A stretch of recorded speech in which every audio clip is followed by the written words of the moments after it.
Hi guys, tara samahan niyo ako mag-unpack dito sa binili ko sa Shopee para sa topper ng aking mga cakes. Ayan, meron tayong necklace.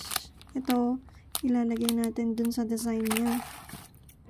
At ito, hindi ko na alam kung itong mga pinag-open to.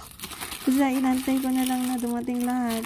Tapos nung araw na ginawa ko yung cake, din ko lang binuksan guys. Sobrang safe din itong pinag-pack nila kasi meron pang karton na yan. Nahirapan ako sa pagbukas nito guys. At dun sa karton, talagang iniskas-tape pa nila. Dapat hindi nila iniskas-tape guys kasi hinila nung ano tapos naputol. Yan. Kaya dapat hindi iniskas. So yan. Actually, happy birthday lang yung ano niya.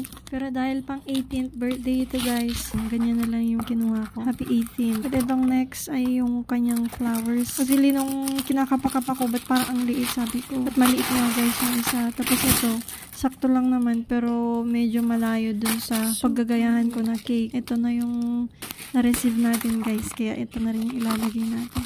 Kasi ito yung mga leaves. Ayan, golden leaves. Gawa siya sa ano, parang felt ba yun? So, yan na lahat. Thank you guys. Abangan nyo na lang kung paano ko siya ilalagay. Or kung saan ko ilalagay.